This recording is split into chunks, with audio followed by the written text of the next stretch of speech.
to blow up if it all goes poorly. Nice. We just commit suicide at the start. Yeah, I like your style. Okay, so there we go. We're live now. So last we left off, you guys had procured quite a chunk of change. You're sitting on, what is it, 2,530 black coins. So, oh, excuse me. It is time to buy a boat. And we can't afford an airship more because we're just not doing airships this time around. But we are going to be doing land ships. So you have three choices. So let's just assume you guys are at dry dock and you're looking to see what ships you can afford. You've got three choices. You've got a sloop, which is the first one I linked in Discord for you. For those watching the stream who don't see it, it's four 4-pound cannons, 2 port and 2 starboard, just 2 left, 2 right. 6 swivel guns, 3 port and 3 starboard, and it can be modified up to 2 additional weapons, and I will let you guys know the price on those in a minute. Your other one is a gunboat, which is a little bit heavier. So it is 4 10-pound cannons, 2 bow chasers. Those are 2 cannons coming out the front, basically. And those are 18-pound cannons. Now, these are just... The difference in cannon weight is not really going to matter much in combat this time around because we're not going for like hardcore stats this playthrough. But that will come into play in future versions of this game where they're a lot more hardcore. And also it has 4 swivel guns. So, oh, and the third one is called a bail boat. It's just essentially just a rowboat with 1 sail. It just gets you guys from A to B. But you would be able to pocket a lot more cash if you bought it. Now, the advantage of the sloop is it's much more maneuverable. So your pilot will be able to maneuver the ship to run over or ram enemy threats or also position you guys better. But the downside is the guns are a little less. However, it does have more swivel guns than the destroyer, meaning if you guys are attacked by cannibals, it is much more defensible because it's anti-personnel ship. Now, the gunboat, on the other hand, has heavier guns and more of them, but less swivel guns, and is far less maneuverable. You basically aren't going to be able to outmaneuver the enemy. It's basically a point-and-shoot boat. But it is better armored, it's heavier, and it has better weaponry for anti-ship stuff. So please, feel free to discuss among yourselves which ship you would be most interested in. I'm honestly kind of torn, but between all three, I'm not too sure. You want the bail boat, don't you? Is the best. Yeah, yeah. I mean, the maneuverability sounds like it'd come in handy, but I'm just not sure how much we'd need to depend on that.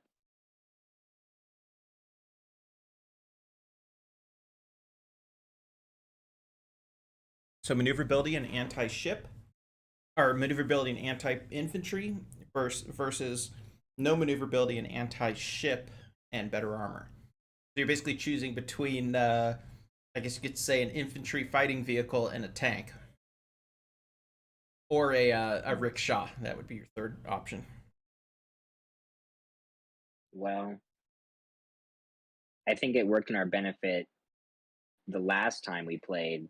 The fact that people had to board our ship to even attack us. With a smaller ship, I don't know if that would still be something that attackers would have to get past, but we know that worked out for us in some ways. Yeah, well, so if you get the ship with more anti-personnel defense, you'll be much better off against cannibals. But if you come up against another ship or, say, a dragon, you might have some issues there.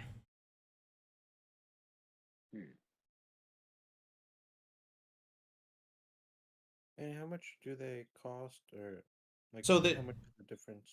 The 2 combat ships cost 2,100 each, and the bail boat costs 400. Oh wow.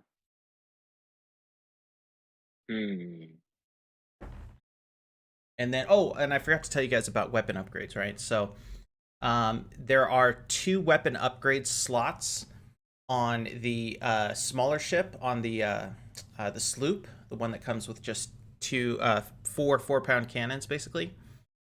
And those 2 weapons, you can either choose 2 additional swivel guns or 2 more 4-pound cannons,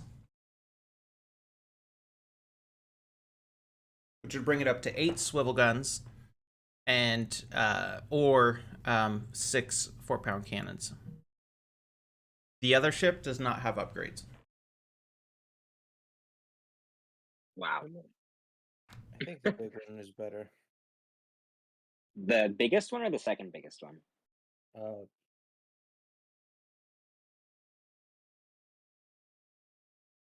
oh, which one? Oh, not the one that comes with the upgrades. The other one, the big one. The big- gunboat. Yeah, the gunboat's the second picture you see there. Yeah. Yeah, I think I agree. I think I agree with that. Okay. Well, that was my choice from the start, so I'm glad you guys came to your senses. Cool. Let's do it. Okay, so you guys want to go for the gunboat? Mm-hmm. Yep. Yeah. Cool. Okay. So I'm going to leave this ship here for now. But when we get into combat, I may just use a ship model top down because it'll be easier to track where the guns are and stuff. Okay. Because this thing looks super cool, but it's not very practical. It just kind of gets in the way. Yeah, you're not going to be able to get everyone onto the ship either. Too bad I can't shoot the cannons. That would be really cool. Away. No. That's a bummer. Okay. Okay, so let me, you know what, let me just do that now. So this is essentially what your ship looks like. Now, technically, there should be like a crew of 90 people running this ship. Mm-hmm. You can't just run a destroyer, or not destroyer, a gunboat with 3 guys. It's impossible. But Yep. for the sake of just having fun, we'll just assume your crew just does whatever you tell it to do. But they're not going to interact when you guys go up against like cannibals and stuff. Sound good? Just give me a sec. I gotta pull up the right map here.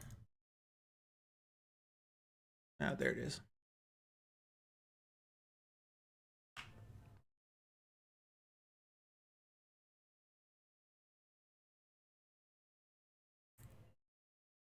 Actually, you know what? I can use the one we used before. That was a good one, even though it was on water. Yeah, fine. Okay, that's what I'll do. Yeah. All right, so let me. Components.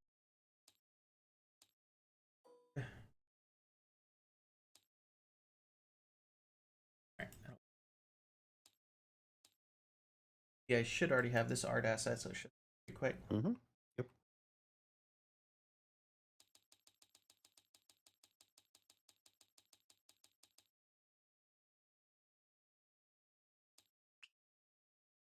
There we go. Okay. Hooray. Then I'll lock it down. Beautiful. And there's the grid. All right, so go ahead and put your guys on the ship. And you guys bought the one with the, see, this one has 4 10-pound cannons and 2 bow chasers. So let me draw those on.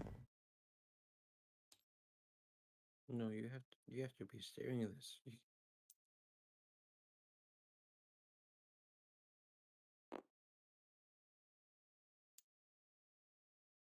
I don't think there were 4 bow chasers. No, there's 2 bow chasers. And then 4 swivel guns. Mm-hmm.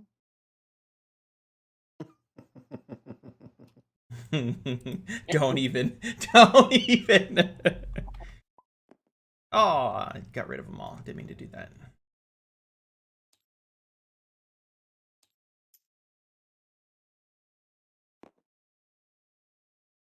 There's your bow chasers, and there's your swivel guns right here. Okay. Nice and round. Our Alright. usual spot, if we were flying around, would be here. Well, your pilot would be back here at the wheel, of course, where he is. Yep. And then the rest of you just be doing whatever, hanging out on the ship while he does all the hard work. Okay, so you guys have purchased your ship. So first of all, let's reduce your money by, what did I say, 2,200? 2,100. 20, Yeah, 21. Yeah. 2,000. 1,900.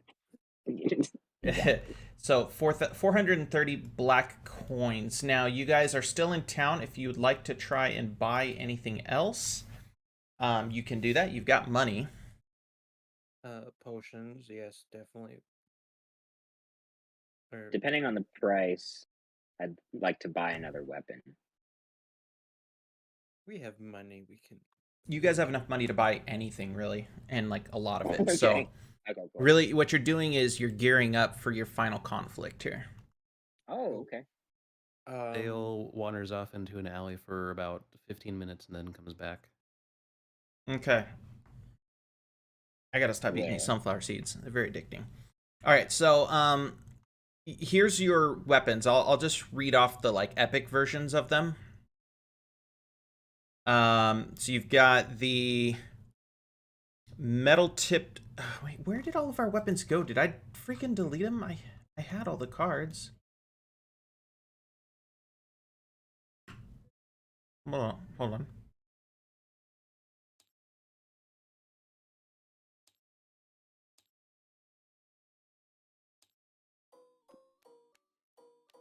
I think there's 6 epic weapons.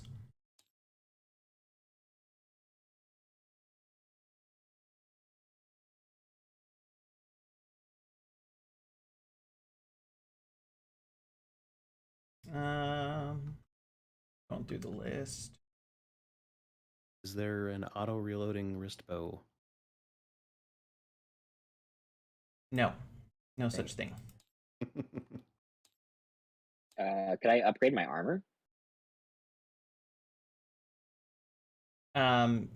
Yes, you can upgrade to scale armor. Ooh.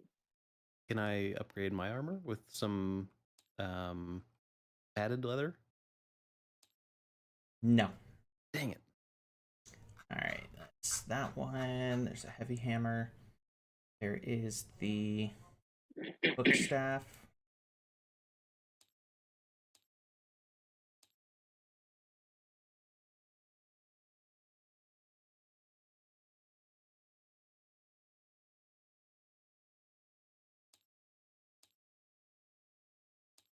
Go, copy that. And then, okay, well, sorry it's taking so long. And then, let's see, are there any other epics? Oh, hopper musket, of course, we all know that one.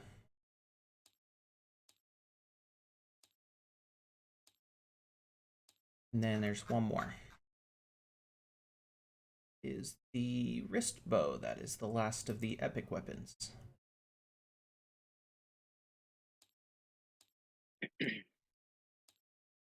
Okay.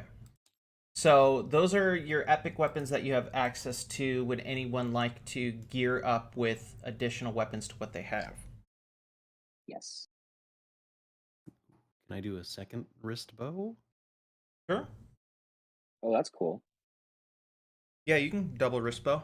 That would look really Like to do cool, that. that's for sure. Yeah, that'd be really cool. Okay, Luke, starting with you, is there any additional weaponry you want? No, not really. No, because I already got this. Yeah, one you've got a beast. melee. Yeah. Okay. Yeah, I'm good. Then, Cam, anything additional you would like? Yes, I would like the hoppered musket, please. Okay. Get rid of these. And, oh, by the way, there are cards. I didn't realize there were cards for the armor. Oh, nice. Quick. I'm assuming you guys all want to hook yourself up with scale armor. Yep. What'll that do to my mobility? I don't believe it affects mobility. Oh, what are there any disadvantages? Yeah, it's expensive normally, but you More guys have money. money. That's why you can afford Okay. it. All right, sure. And nimble thief clanging around in scale armor. I know. Well, in more advanced versions of the game, yeah, it'll have like a noise thing and everything. But since we're not playing the advanced version, we're playing the light version. Mm-hmm. You guys don't have to worry about that. Nice. Ooh, cannot be burned. Yep, you're basically immune to Dragon's Burn ability.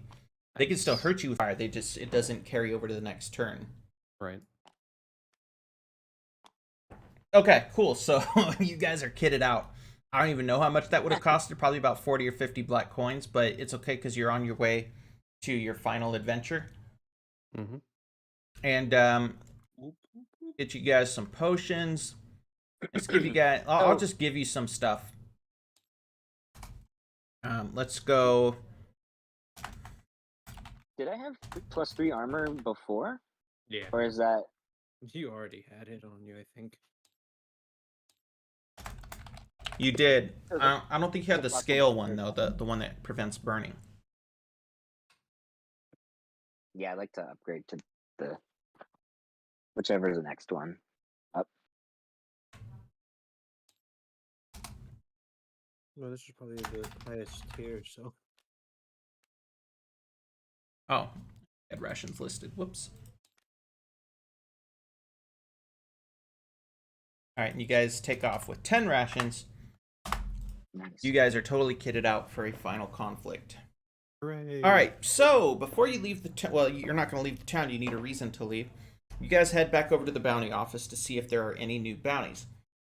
As you head to the office, you're about to cross the street to go and see what's on the board, and a man walks up to you. This man he's wearing a suit, which which says he has a lot of money, because no one would purposefully wear a suit in the middle of the freaking desert. It's really hot. And he's wearing a suit complete with a top hat and everything, and he has a monocle on one of his eyes. Dude looks completely out of place. He does not belong in this city. He says, "Excuse me, gentlemen. I couldn't help but notice you are the owners of that fine ship over there." And he points to your ship, which is over at Dry Dock, not far from here, just a couple blocks down the street. He asks, "What's the name of that ship, by the way?" Does the suit look real? Yes. This guy does have money. He is. You don't need to roll on this. This guy is wealthy. Does the question sound like we're about to get robbed? No, not by a rich guy.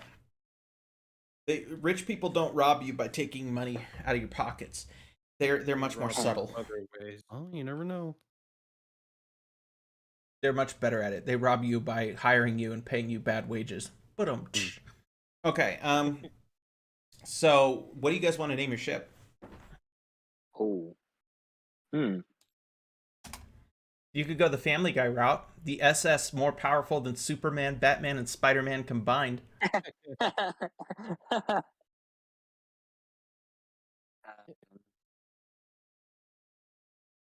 The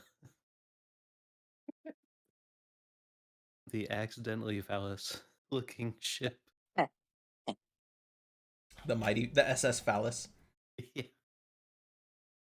How about? Well, you guys are all gonna die probably, so you could call it like the Sunset.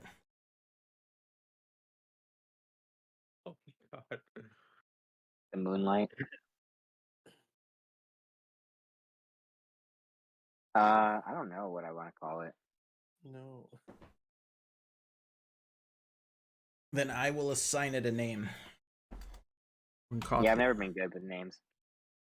Okay, we'll call I it got the. it. What? I got it. The afternoon maps. Oh my god. The what? Oh. No. The afternoon nap? Maps. I don't know what that is. I feel like it's a good thing I don't know what that is. No, it's Yeah, let's name it that. Let's name it afternoon maps and see okay. I'm done. if Brandon gets it by the end of the game. Like that? Let's see. Yep, you got it. Okay. I'm sure I'll have to Google that. All right. Okay, yeah, I gotta Google it now. So just hang on. He'll eventually get it, guys. Don't worry. Yeah.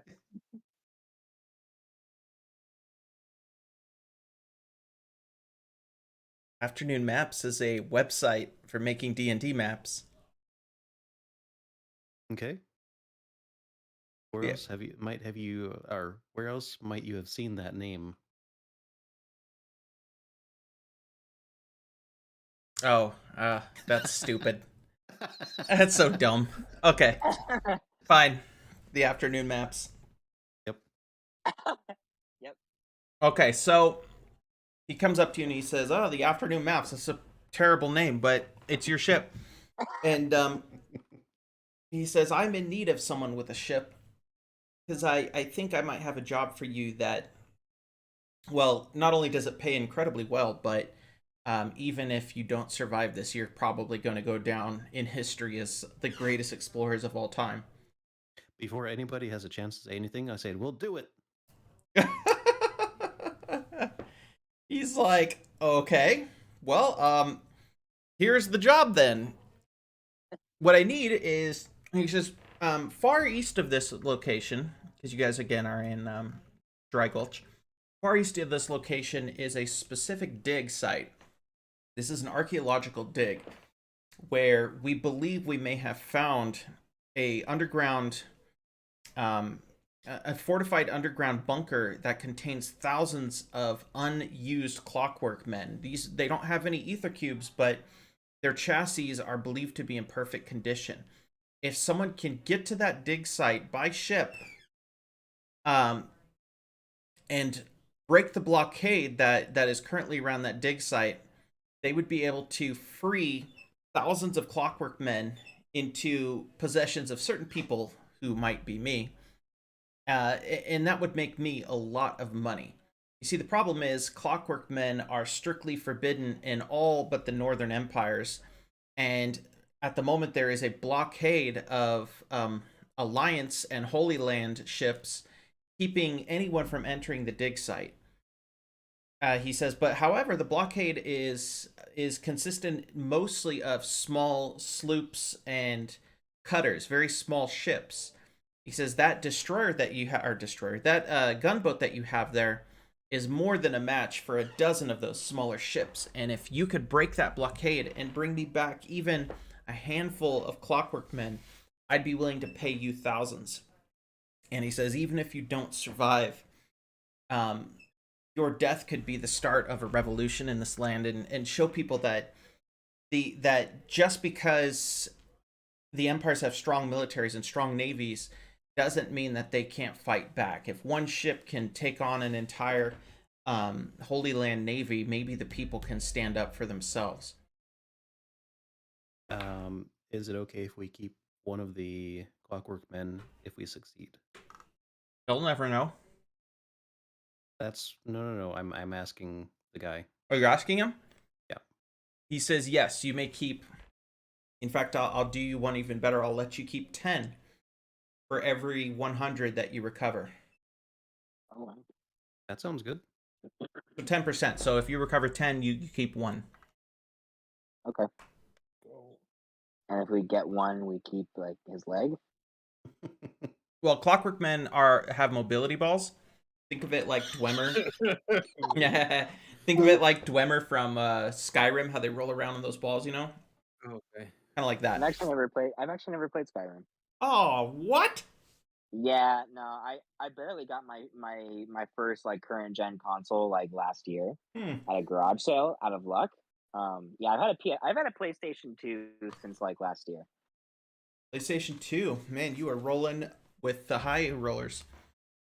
Yeah, it's I love it. That's all good. Okay, so yeah, they don't have legs, but no, you'll be able to keep an actual full Clockwork Man chassis, assuming you guys can find one. All right. And we have We that, might have that something cube. that would make that come in handy. Mm-hmm. Yeah, the Ether cube. Yep, your ether cube, and if you're able to plug it into the Clockwork Man, a personality will emerge, and you'll basically have another person in your team who is a Clockwork Man. Yep. Okay, so you guys accept his offer?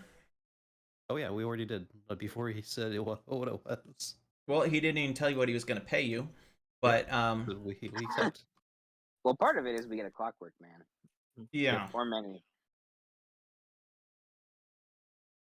So, have you ever played Mech Warrior 5, the more recent one? No. Well, in that game, there's a cool function where you can choose between salvage or money, more Mhm. money or more salvage. So essentially, you guys have chosen salvage. So your pay will be these a portion of the Clockwork Men, which themselves are worth a fortune on the black market, about 1,000 a piece. Not that that matters because you guys won't have time to spend that money. You're on your way to either your final death or the end of the story. Either way, so you guys are heading off into fame. All right, so you guys board the ship and you've got all your provisions and you're good to go. And now ships travel much faster than humans do, so it's going to take you roughly 2 days to cross the entire map. Okay. So the first night everything goes fine, no big deal. You're near the town and you leave. So we're going to roll on the environment table. Let me just pull it up here. The daily events. thing. Yep. Okay, so let me grab my dice. It's 2 dice. So first one is a 2. Second one is a 1. Let's see. You stumble. Oh, no way. We get another boat. That is so funny. You're right. Okay. So as you guys are traveling across the desert, you notice a glint in the distance. There is either metal or it could be glass, who knows, but the sun is reflecting off of something in the distance. And as you guys near that reflection, you notice that it is indeed some sort of metal, probably brass or bronze, some sort of copper sort of looking metal. And you want to stop and investigate. Sorry, did you say do we want to stop and Do investigate? you want to stop and investigate? Yes. Yeah. Okay. So you guys anchor the ship. It comes to a stop and it's just bobbing up and down in the calm afternoon breeze. As you near this strange piece of metal, you notice it has a somewhat human-like form, though it is enormous. And let's have you guys do a roll on calculation against a 11. So let's start with Fenric. Go ahead and roll your calculation against an 11. Already. So for you it'd be 9. Nope, unfortunately Fenric doesn't discover anything at all about this thing. It looks pretty cool and shiny. So up next is going to be Theo. Theo, what's your calculation? +0, and you chose wit. So yeah, you need to hit an 11 or better to figure this out. Go ahead and roll. Theo also scratches his head. Man, that is shiny. Wow. Okay, you guys back away from it. And let me see if I can find out what this thing is. So you need to hit a 10. Who does? Oh, and he Easy. does it. He does it. Oh wow. The thief is the smart one in this situation. So Dale does in fact notice, oh, you know what? That's an automaton. I've heard of these things. They're much larger versions of Clockwork Men, but they're from the time before Rune existed. So this thing's at least 10,000 years old. Shove it in. You can't bring it back to life. It's way too far beyond that. However, you can salvage it for parts. So the roll that you get will determine how many parts you get out of this. Remember, parts can be used to repair other Clockwork Men or to fix various mechanical devices. So does that include boats? these are parts. So yes, a boat is technically a machine in this game. Okay, So guys. it does I think include we should boats. salvage as much as we can because we're going to be able to fix a lot of things, including our boat with this thing. I won't be able to carry it. Carry a lot. Okay, so you're going to be rolling against a 9. Calculation again.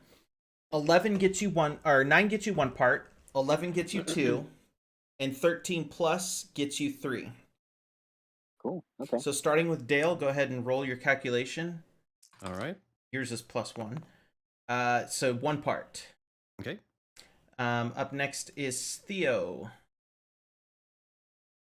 Theo, your calculation is what? 0? Yes. He fails. Oh, Theo barely fails. He took a swing at it with a hammer and just accomplished in causing the very automaton-looking structure to kind of crumble all over the place. That party it shatters. All right, so Fenric, give it a go. Yes, that is 1 level above. So Fenric successfully extracts 2 parts. So spare part is now you have 4. All right. All right, your team has 4 spare parts. As you camp for the night, you eat a couple rations. I'm not really going to take them out of the cart. It doesn't matter. Okay. And you enjoy a nice, peaceful evening knowing that you guys successfully extracted some important parts that might be of some use. All right, so the next day passes. You guys are roughly at bottomless pit right here. Okay, so let's roll on the environment table again. It's a 3 and a 6. Let's see. Interesting. Okay, so this day is particularly hot and unpleasant. It could be because you're in the middle of the Dune Sea, very far away from civilization. It could just be an unlucky day. But the sun is so unbelievably hot that even though you've all grown up in a very hot part of the world, you're very used to this kind of weather, everyone has their limits, and you have all reached it. I need each of you to roll a fortitude check against an 11 to not suffer from 1 exhaustion. Exhaustion basically gives a -1 to every roll that you make the next day. Oh, wow. Okay. So starting with Dale, go ahead and roll against an 11. Fortitude, so Easy. no problem. Dale succeed. Well, what is your fortitude? -1. No, unfortunately, you did not succeed. Oh, no. Hang on now. You can skip this. But what are we talking about? Oh yeah. He's gonna skip. Oh, are you going to choose to skip it for the team? Oh, yeah, let's do it. Probably a good idea because you have that where is that? What is that called? Sunset Yeah, I Journey. can skip things, skip random events or something like that. Yep. Right there on Been the there, right. done that. Been there, done that. Once per session, when exploring the wilds, can elect to skip a random encounter. Okay, so you guys are good. You don't suffer exhaustion. Thankfully, We go inside the ship and we notice it's air conditioned. no, Theo's like, hey guys, did you know that shade is cooler than in the sun? And you guys are like, oh, shade, that's right. And so you go below decks. It's still stifling and unpleasant, but yeah, shade is a good thing. All right. Wow, you put the drinks in something. All right, so it is now the 3rd day. This day, you know, is going to be full of action. So as you guys approach the dig, sure enough, you see on the horizon some sails begin to come up over the long horizon. Another sail and another sail, and pretty soon you spot what looks like at least 8 ships up around where you were told that the dig is located. At a glance, actually, you know what? Let's roll for that. I want 1 person to roll calculation, and you're going to be the person who decides how well you know enemy ships. That should be Fenric. It probably should be. So I'm going to have you roll against an unknown number here. And if you succeed well enough, you guys will get a permanent advantage against these ships in combat. Alrighty. That was not a good roll.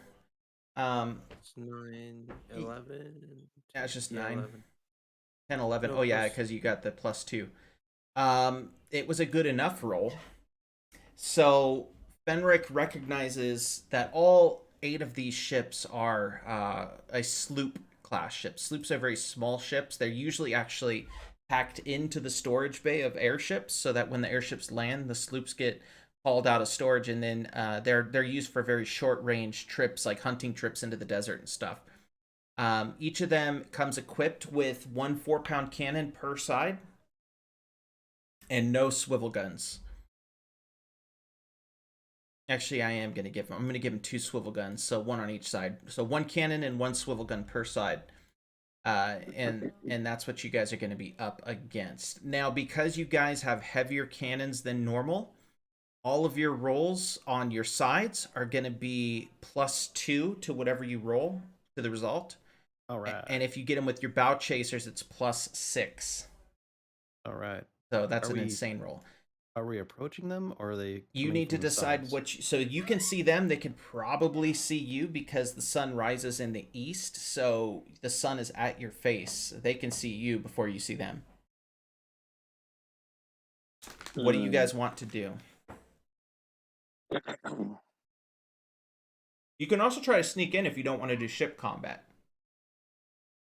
Where's the fun in that?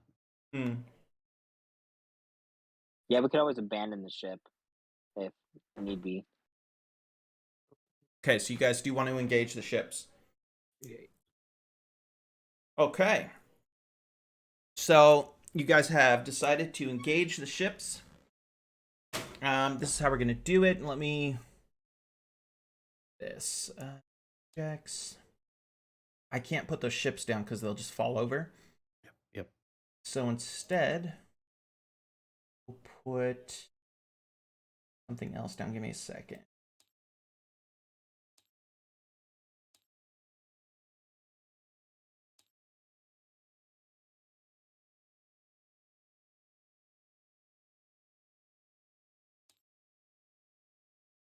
Yeah, we'll just use checker chips. What did I say? 8 of them? Yes. Okay. So this is how this works. You guys are going to pull into combat, and each of you needs to man a gun. At the moment, you guys are approaching the enemy fleet, and you're charging them straight on. So I'll just keep them up here for now. They're not on the board yet.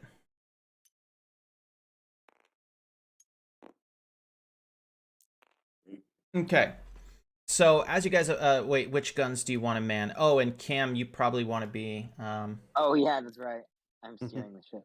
Yes. I'm on the where I'm at right now.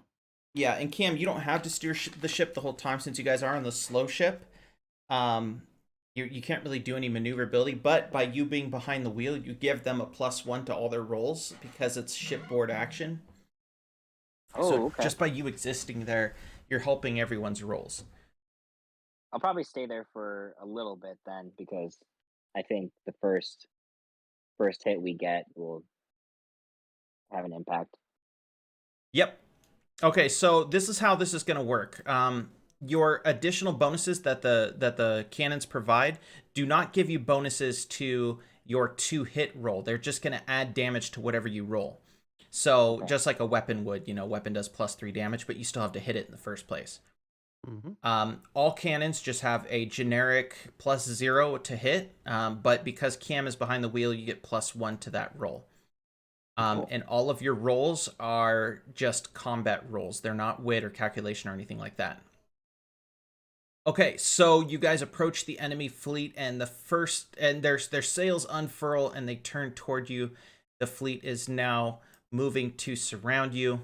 You've got 2 ships directly in front, and then the rest look to be trying to flank you from far left and far right, or far port and starboard rather. Okay. There we go. All right, so starting with, we'll start with Dale from right to left again.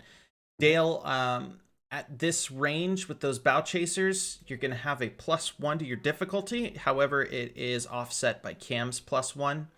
So you just need to hit a straight 11 to hit the ships from this range. Go ahead and roll. Okay.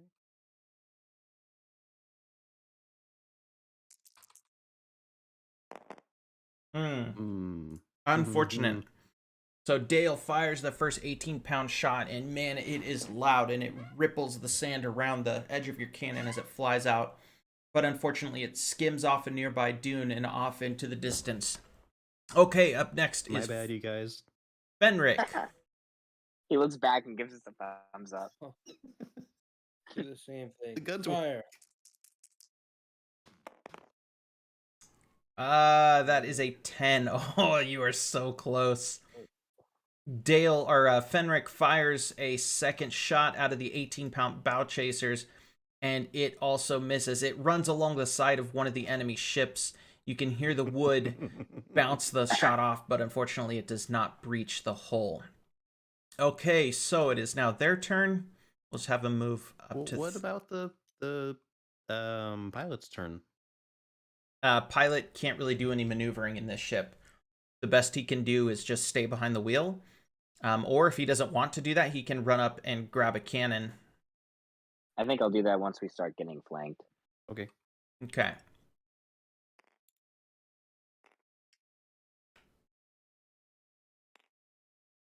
Okay.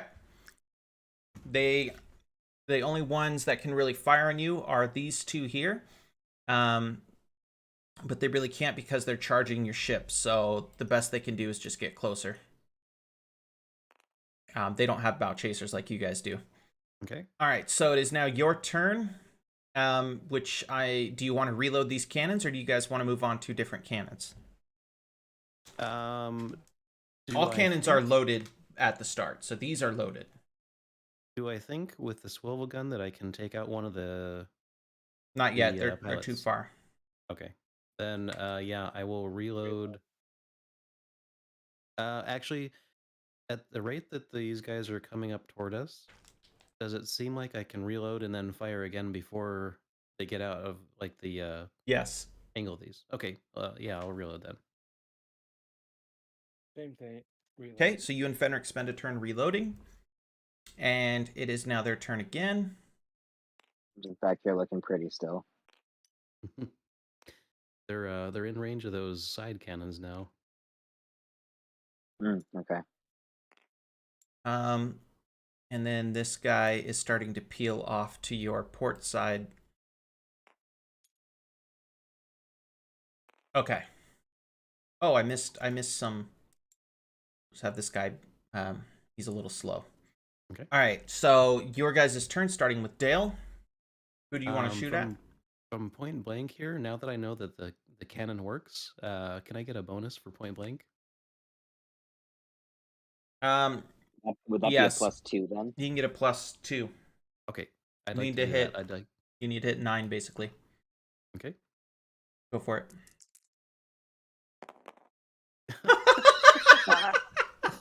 Oh man, Dale is not having a good day. So Dale fires, and again the shot. This shot doesn't even go near the ship. It just goes off somewhere else.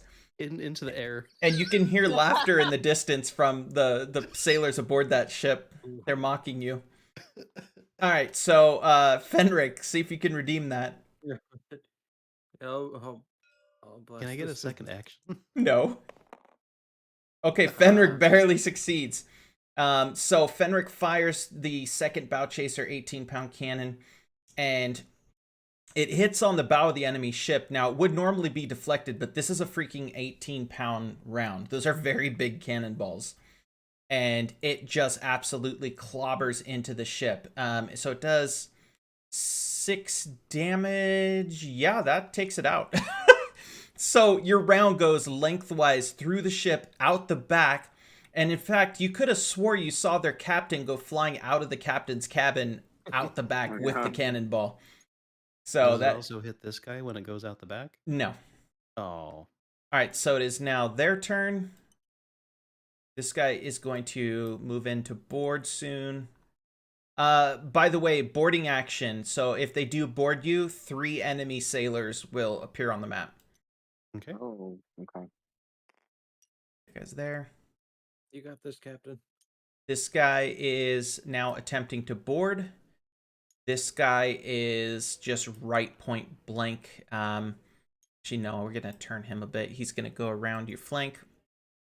These Do I have to wait guys for are my turn to staying. run up? These guys are staying at a distance. It looks like they're gonna pull a Pirates of the Caribbean and just fire at you as they pass. All right, so starting with Dale, what would you like to do? Do I think I can hit the pilot of this ship with a swivel gun?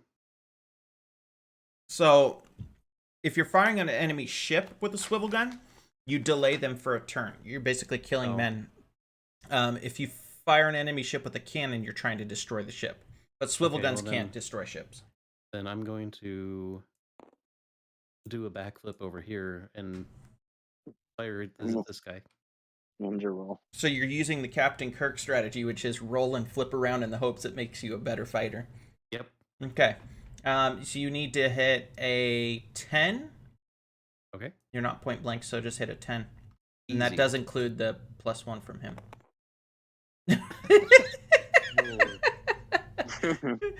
No. Dale fires again and misses, and you can hear one of the crewmen on board the enemy ship go, "Keep firing at that guy! He can't hit anything!"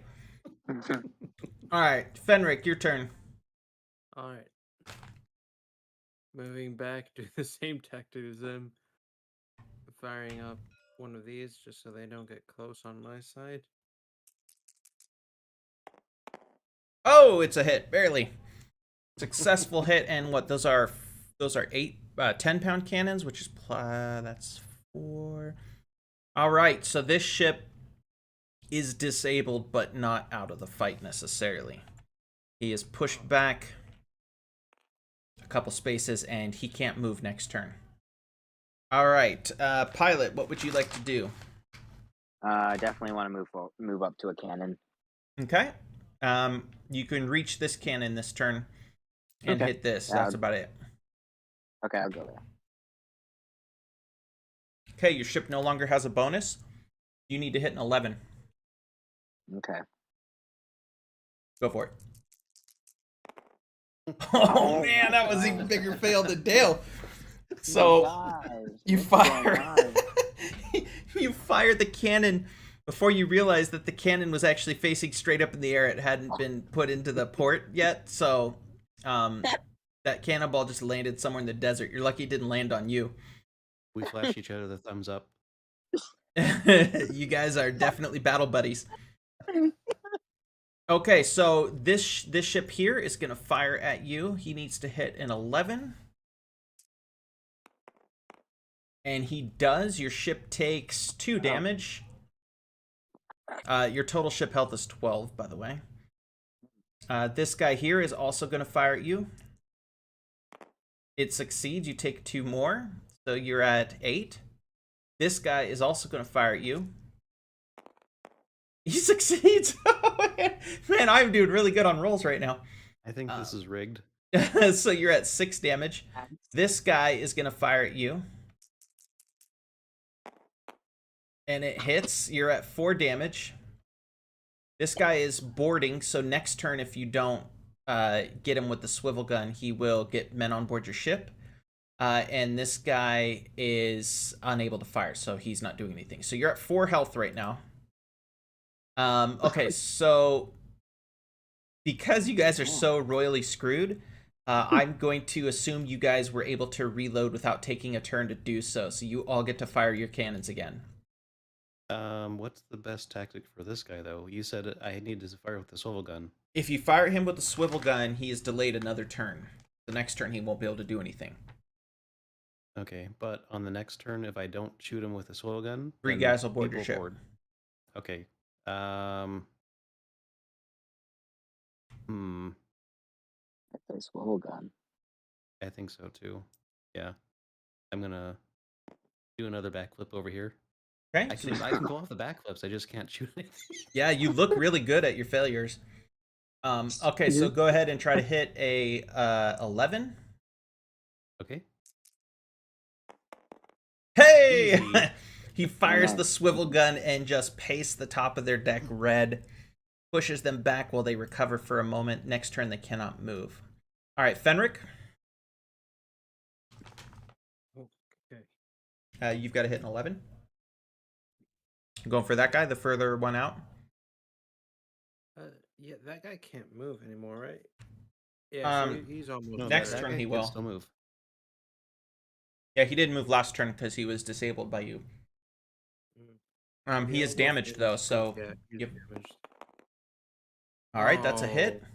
Oh, okay. Wait, was it him you were going for? He was more damaged, so yeah. Yeah, he is definitely out now.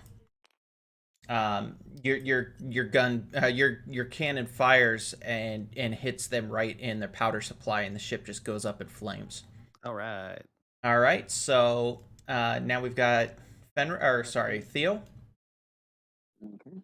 You'd like to fire at this guy, I assume, Yes. or do you want to move on to this cannon and fire at one of these guys?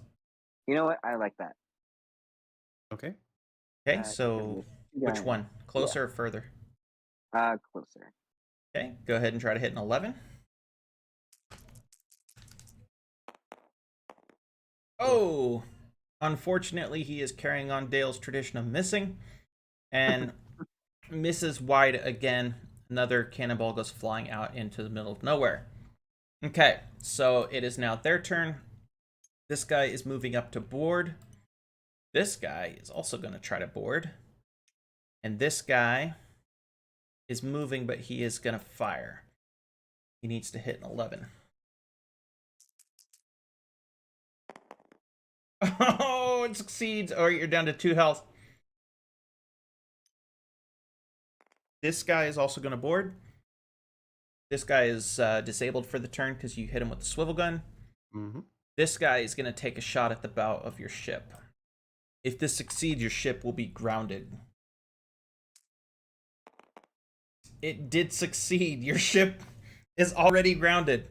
All right, so you can no longer move your ship. Well, it wouldn't have mattered anyway. It wasn't really moving. But you have one more turn to fight before you guys bail out of your ship and make a run for it. So go ahead and make this one count. Starting with Dale. Can I fire anything with a cannon? Or add anything with a cannon? You can jump on this cannon here. Basically, just nudge him aside and fire it. Or you can jump on this one and fire at this guy. Or you can fire Fenric's cannon at this guy. Okay, I'm gonna go get real friendly with... With Theo. Okay, go ahead and try to hit a 11. Since we're not moving anymore, do I get a bonus? No, if anything, it's a penalty because now they're outmaneuvering you. So no, you got hit an 11. No. All right. Fenric, make us proud. I'm the only one who is. Nope. Fenric fails too. All right, it looks like it's up to Theo to get one last shot in. Okay. Each of these that survives is going to spawn guys to chase you. Oh, that is a success. Fenric successfully blasts this guy away because it was more or less point blank, so we'll just count it as a kill. Okay, so let's take your guys' pieces and we're going to put them over here. 1, 2, 3, 4, 5. 5 pieces equals 15. No, not 15 because that'd be insane. We're going to do 10 enemies. Get rid of this. All right, and then we put an object over here.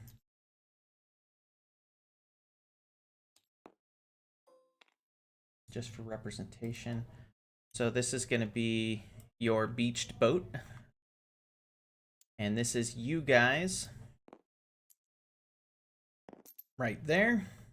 And like I'm going to move the map here. All right, so what you guys are attempting to do is you're attempting to get to the vault that these guys were digging into. And you're going to try to get yourself inside before they overtake you. because at least then you can basically have a small area to fight in, a choke point, if you will.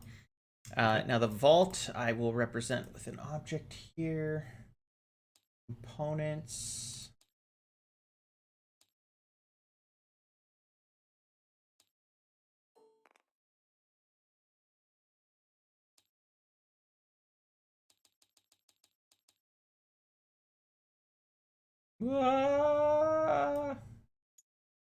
All right, this is the rock vault right there. And you can move up to 6 spaces in a turn. However, if you guys are going to be moving and fighting, you'll basically move 3 spaces, fire, and then next turn move 3 more spaces. All right, so at the moment you guys have a pretty good lead. You're basically running off of your ship while they were boarding your ship. So now they got to get off the ship to catch you.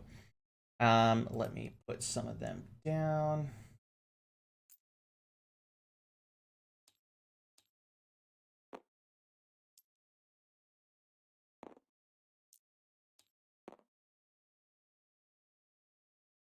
They are 1, 2, 3, 4, 5, 6, 7, 8, 9, 10.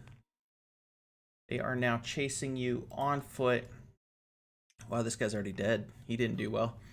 And you guys do get the initiative because you chose to collectively bail. So, what would you like to do, starting with our fastest member, which was that Dale. Theo? Is it Dale? Dale's our fastest? It's Dale. It's always him. Okay. Oh, yeah, it's always been right to left. So, starting with Dale, what would you like to do? Would you like to move and fire, move, or fire? You said a good idea was to move and fire, right? Yeah, that would be a way to get towards your objective while still fighting. Okay, so do we move on the grid like here's 1 space, 2 space, 3 space? Mm-hmm.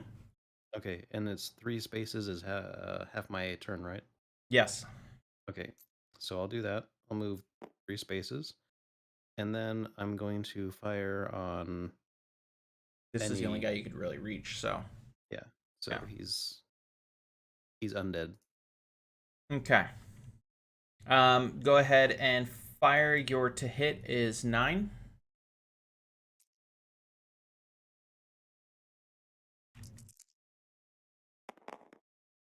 Nice. Yeah. That is a success. And then your wrist bow does 2 damage. I believe so. Yeah. Okay, so your bow successfully hits the man who's chasing you. He grunts loudly, but he does not break his stride. Okay, up next is going to be Theo. Okay. Yeah, I want to move forward as well. 1, 2, 3, something like that. Yeah, let's do that. Okay, and would you like to fire something? I think the only thing you yeah. can fire is your gun. Your pistol. Yeah. Okay, let's do that.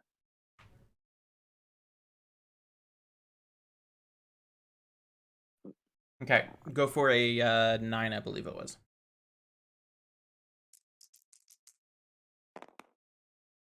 Nice. Success. Nice.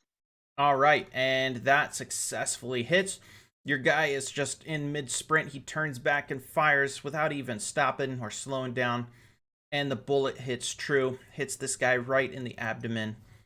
And he is... Oh, wait, there's a way to kill him, isn't there? Yeah, he is down. Yeah. Okay, Fenric, your turn. Oh, by the way, these guys are all armed with swords. No one has range from what you can see.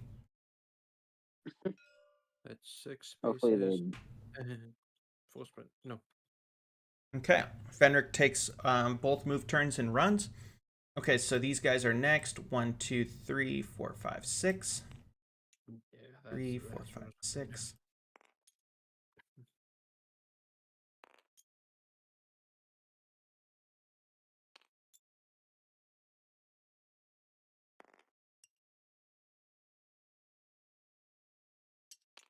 Oops. You did. He dies.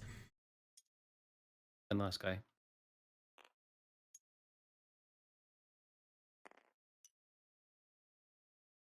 All right, they have done their moves. Starting with Dale.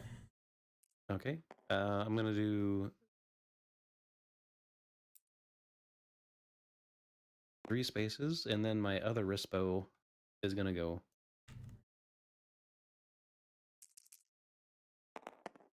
Ooh, that is a critical success. Yep. And How would you like to I'm spend your gonna- crit? I'm gonna be nice, and I'm gonna hit the guy that's a little closer to my friend here. This guy? Maybe this guy instead. Yeah. Okay. How would you like to spend your crit? What are the options I can do? Extra damage. You can disable him for a turn, so he basically gets shot in the foot or something. Or you can hand +1 to the success roll of the next guy. Let me disable this guy. Okay. Well, yeah, I guess I am pretty surrounded. Yeah. So this guy is cool. This guy is stuck in place for the next turn. And then okay, so your bow does in fact hit him, hits him in the leg, and he goes down to one knee and takes a moment to recover, but he's not dead. Okay, so next up is going to be Theo. Okay. You want to move there, Theo? Okay. And Oh, my human shields. and I guess you're going to be reloading this round, aren't you? I'm actually gonna. Can I shoot my musket? No, because a musket's a heavy weapon that takes your whole move. So if you want to fire your musket, you have to stay where you Okay. were. Okay, I'll I'll reload my pistol. Okay. And then Fenric. Bang, bang. Well, bang. I'm gonna try to shoot this guy with the musket. Nice. Oh yeah, it's a success. All right. Oh, oh. Okay, this guy here or this guy here? No, this guy, because that the other one can't move. He's disabled. And your musket does 4. Yep. So ignored. your musket hits him dead center in the chest, and whatever's left of his heart is spread over about 10 feet of sand. This guy is dead. Can it splatter on the guy behind him? Emotional damage. Emotional damage. Okay. All right. So this guy is suffering emotional damage. This guy is unable to move. So 1, 2, 3, 4, 5, 6. They still can't reach you yet. 1, 2, 3, 4, 5. Go here. 1, That guy's 2. disabled. That guy's disabled. Oh, That guy's disabled. you're right. Sorry. 1, 2, 3, 4, 5, 6. 1, 2, 3, 4, 5, 6.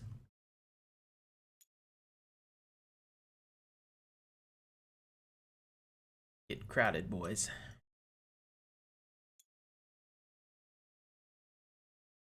And then last but not least, this dude. All right, so none of them have been able to reach you just yet, but they're very close. So starting with Dale. Later, nerds. He's going for the full 6. Okay, Theo.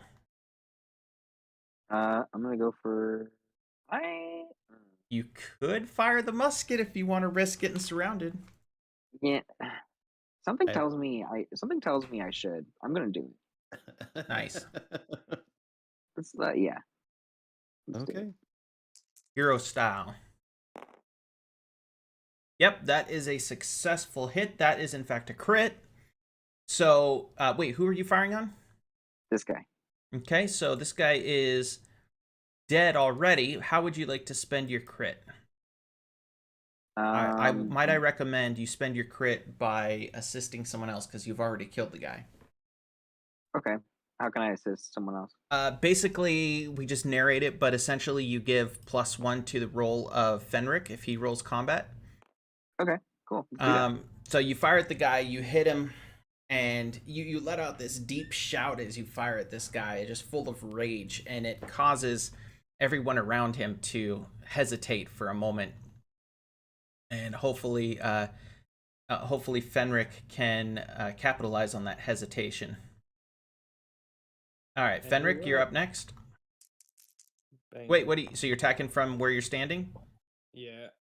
Can't really move otherwise. You can. You're No, using the musket. I Yeah, I gotcha. only have a musket, yeah. Oh. Nope, unfortunately that is a miss.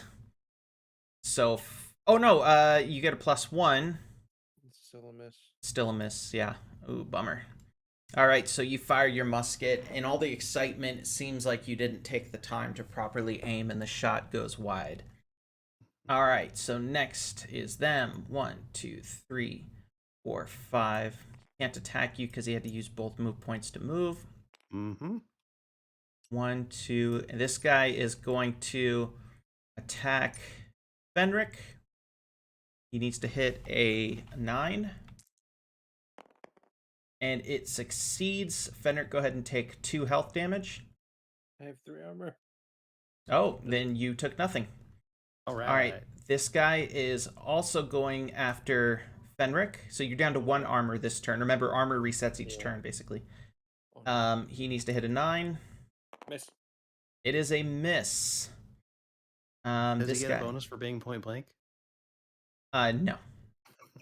1, 2, 3.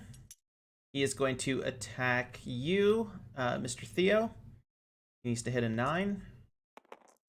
And that is a successful hit for 2. So he swings hard and it clangs off of your scale armor. 1, 2, 3, 4, 5, 6.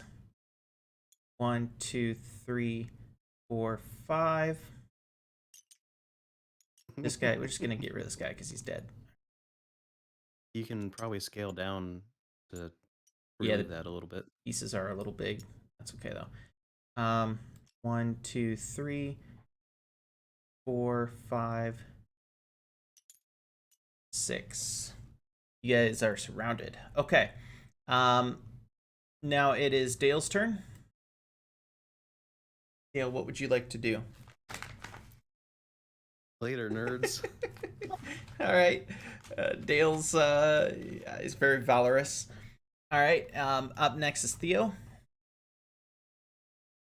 I'm going to use my pistol.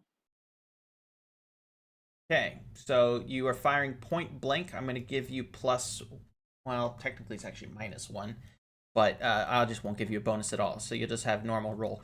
You need to hit a 9. Who are you shooting at? This guy right here. This guy? Yeah. Okay. Go ahead and roll. Oh, Oh. you rolled him too. Well, that was a success. Not quite a crit. Very close though. So you fire your pistol right at the guy. You can't really miss here, and you just hit him right in the right lung. And this guy is gurgling blood, but he is not down just yet. Okay, Fenric. Huh. There, he's red now. He's bleeding. One,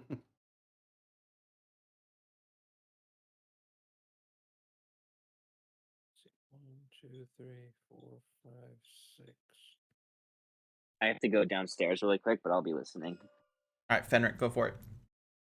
Are there attacks of opportunity? Oh, are there? Well, Fenric, you do have a bow. You could move 3 spaces and fire it. Crossbow, I mean. There was a question in there. Are there attacks of opportunity? Does he get any penalties for getting out of that? No penalties.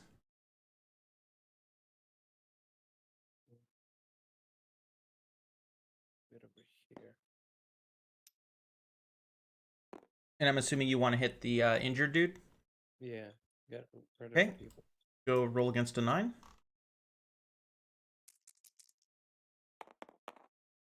Oh, nice roll. Yes, you succeed. Your bow hits him in the other lung, and everyone knows you need at least 1 lung to breathe. So, this dude is very dead. All right. All right, it is now their turn.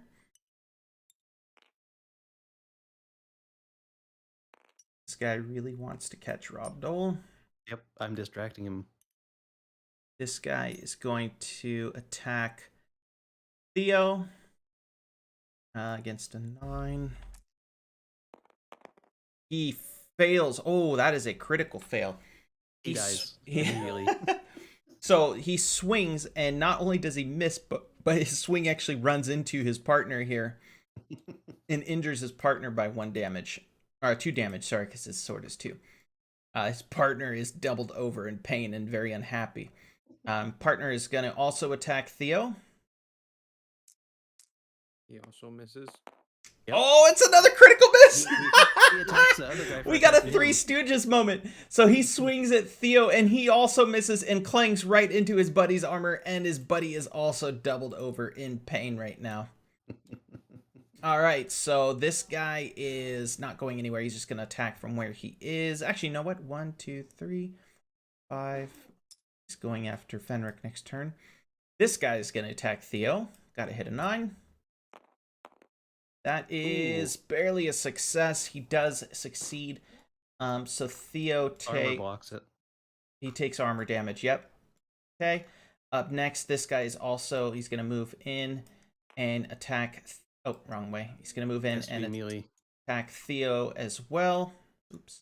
Didn't mean to do that. And he's got to hit a 9. That also succeeds and gets through his armor. It is reduced by 1 because he has 3 armor. So Theo takes a small hit. Unfortunately, his armor can't stop everything, and Theo takes 1 damage in the This guy form right of here. just a small flesh wound. Just a bunch Didn't of he flesh. have lower health to before this round? Didn't he take a damage already? Yeah, didn't you take damage on the?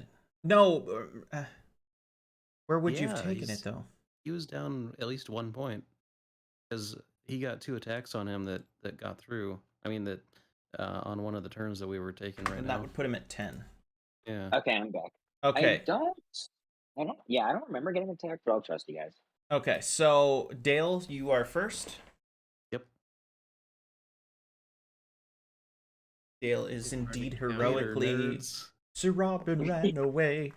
Okay, and then Theo.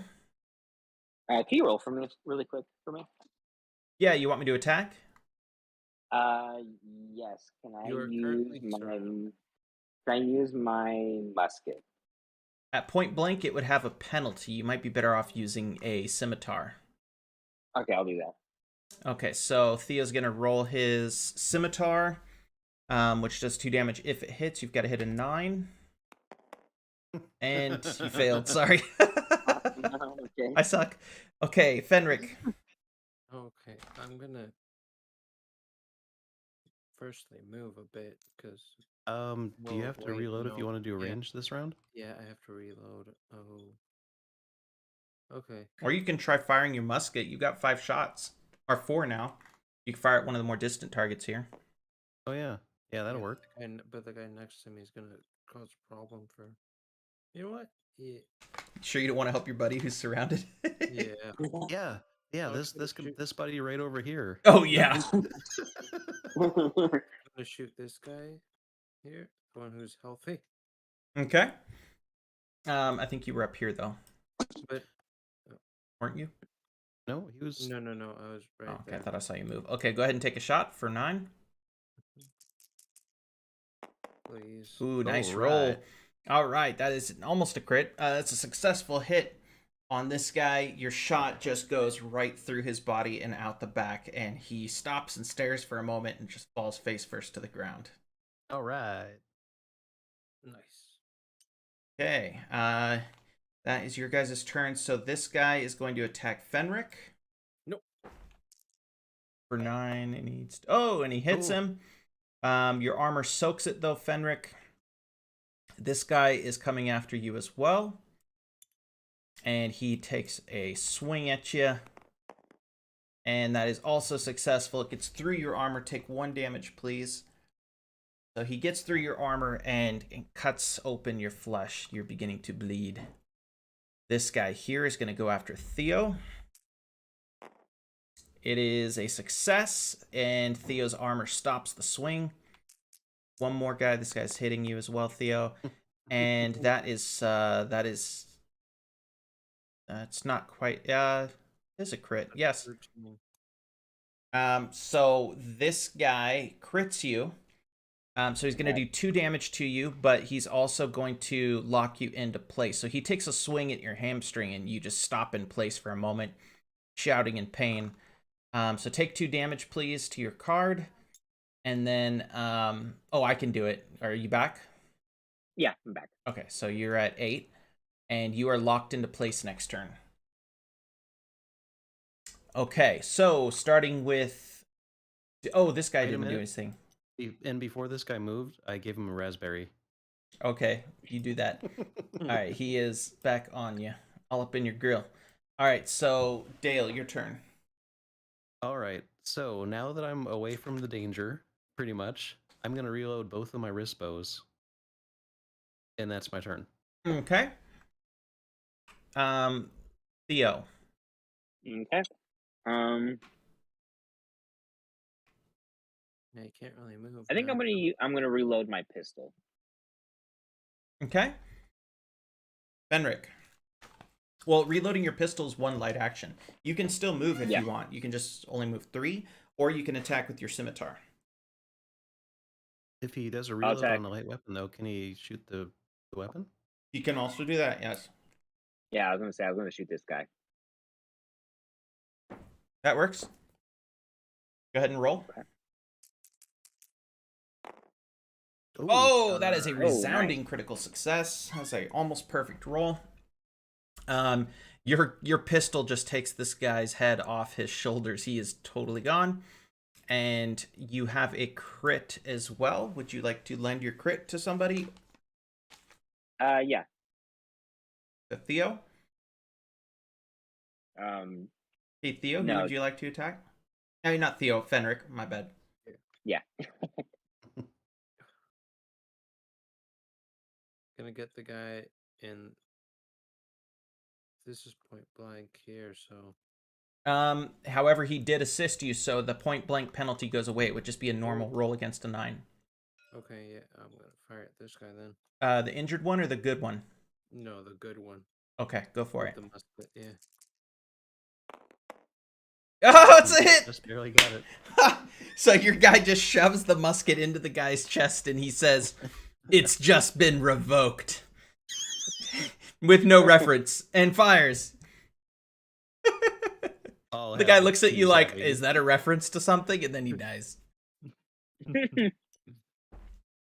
All right, so it is now their turn. This guy is going to... He's last. It's these guys first. No, this guy's going to attack Dale. Well, he misses anyway, but had he hit you, you have armor, so it wouldn't have mattered. I successfully dodge out of the way. This guy, seeing that they are getting thinned out, is beginning to become panicked, but he has not given up yet. However, he does turn around and decides that he wants to focus in on Theo. Howard. Oh, okay. It is a Ooh. successful hit, but your armor stops the hit. And this guy is going to take a shot at Theo as well. And it fails, so Theo's armor saves him again. And it is now Dale's turn. Nope. Wait, is it? Yes, you're the first one because of your speed. All right, I'm gonna fire at this guy with one of my worst bows that's reloaded now. Okay, go ahead. That is a Oof. fail on the first. I'm gonna shoot him with the other one. Okay. That is There a we go. success. All right, that's a critical success, actually. So, Alright. how would you like to spend your crit? Um, Crispo does how much? it's 2 damage by itself. I can do another damage on that, right? Yes. Okay, I'll do that. Okay, so you do additional damage. That guy is very, very hurt right now. He's just coughing up blood, but he is on his feet and he's ready to fight back. Okay, so next up is Theo. I'm gonna shoot this guy with my pistol. So reload and fire. I thought I reloaded last round. Yeah, No, and you immediately reloaded fired. Mm-hmm. And you shot, yeah. Oh, okay, yeah, I'll reload and fire. Okay, go ahead. Against a 9. Hey, good Alright. roll. All right, so you fire your pistol right into him, and he stumbles backwards and he growls at you, but he is not down for the count just yet. He is hurting really bad, though. There's a lot of blood pooling at his feet. Fenric. Wait, was it this guy you fired at? Yeah. Yeah. Okay, so they're both injured now. All right, Fenric, what would you like to do? Shooting at the one in the back. I want to leave the coward for last. All right, cool. Ooh. Oh, resounding success. Can he shoot through this guy and then this guy? No, I wish that was a thing, but that's not a thing. I want to leave this guy alive for last. Okay, so you fire your gun. It's becoming quite apparent that any hit with your musket will kill anybody in this group. So man. this guy goes flying backwards and just lands, makes sort of a sand angel out of the sand. But he's not an angel, he's dead. All right, so now it is their turn. The first guy's going to attack Dale.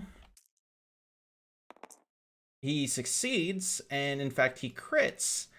But even with the crit, it is not enough to get past Dale's armor. So he takes a big chunk out of Dale's armor. Dale lives to run away another day. And this guy here is going to attack Theo again. And that's another crit. But again, Theo is also wearing scale armor, and his armor soaks up the entirety of the damage. All right, so up next is going to be Dale. I'm going to reload and fire one of my things. Okay. Negative. Oof. Very close, though. So Dale reloads and fires again, and it whizzes by the guy's ear, but the guy does not get hit. Okay, so Theo. Okay. I'm gonna shoot. I'm gonna reload and shoot this guy with my pistol. Just some advice. You have a light weapon here, a scimitar, and you could hit him twice with that. Because you're not moving, so you could swing at him twice. Okay, let's do that. Sounds good. Go for it.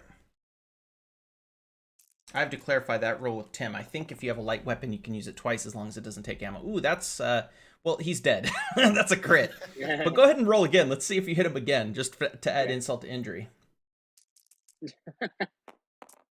No, you didn't. Well, at least you got him on the first one. All right, so he is down. Your guy just takes a swing at him and just serrates this guy, or not serrate, forget the word, but vivisect, that's the word. He vivisects the guy just from bottom to top, and now there's two of this guy. And then I try to spit on his body, but then I just spit on myself. He's very dead. Okay, it's this guy's turn to attack Dale, and he succeeds with a crit. Still, Dale's armor stops it. I didn't get my turn. Oh, Fenric never got to go. Fenric, yeah, you can't fire. You're too far, but there you go. All right, so he does that, and he hits Dale, but doesn't matter. So, Dale, your turn. All right. Equipping a weapon would also take a turn, or part of the turn, so I can't attack twice, right? Correct. You'd equip the scimitar and then hit him with it. Okay, so I'm going to reload and fire one of my wrist bows. Go for it. Ooh, that is a success and a crit. You fire the wrist bow, and it just plants itself somewhere in the man's rib cage. You can't even see the bolt anymore, so you're pretty sure you did the job. And you in fact did. The man falls over dead. Yep. Okay. Later, so nerds. you guys are not out of danger now. You've killed the initial troops that have come after you, but there are still 8 ships approaching your location. Mm-hmm. So we're going to assume you guys were able to run away in the lull in the fighting. Okay. As you guys run towards the vault, there are explosions of dirt and gunpowder all around you as the enemy ships are firing on your position. But you're able to escape into the vault. And now we move to a new map. Let's see. Eat a ration when we're safe for a bit. What was that? I would like to eat a ration. Yeah, we'll solve that in a moment. I've got to change the map real quick. Let's see if I can do this correctly. I've got to pull it up. I think I have it saved here. Hold on, give me a minute. Because I realized that even if I wasn't hit, I would have still had the lowest health.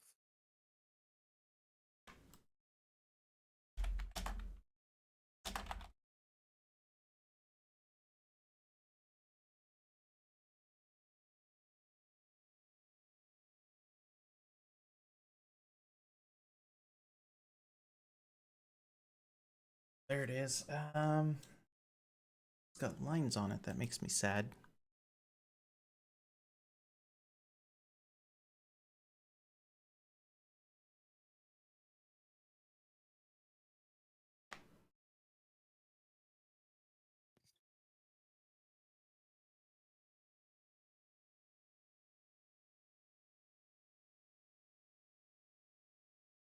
Sorry, I'm just trying to find the right map here. I actually made a cave map.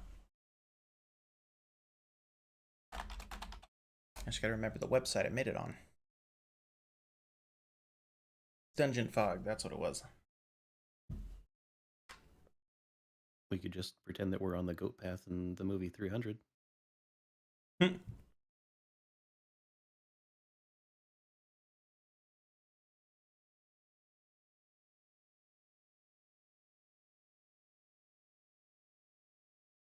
Go away. Stupid pop-ups, man.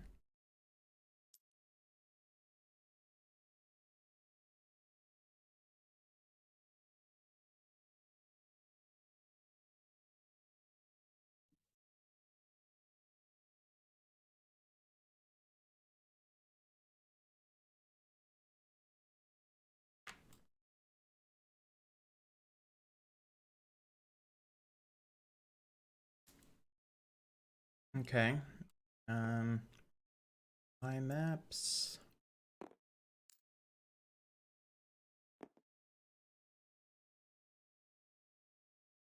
The tunnel. Okay, there it is.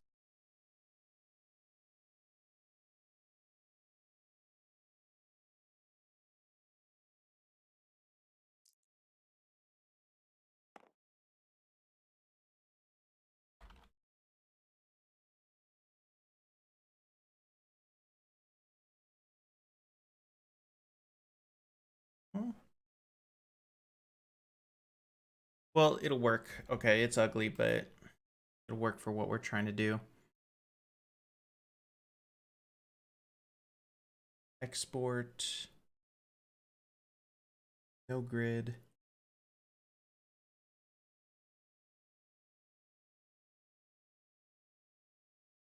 Okay. Got it. Replacing this one. I don't know what this is going to do, so it might freak this whole board out.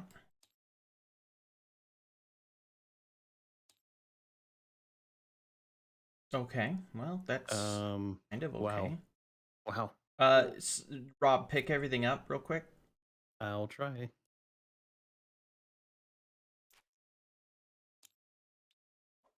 It's too big. That's what she said. All right. Make that a little bit smaller. Is there a way you can maybe crop that image? Nope. Wow. Okay, let me just lock it down. Okay, go ahead and set those down. All right, so actually you set them down right on the entrance to the tunnel. So put your stuff right there. And then these don't need to be here. Okay, so you guys have entered the vault right here.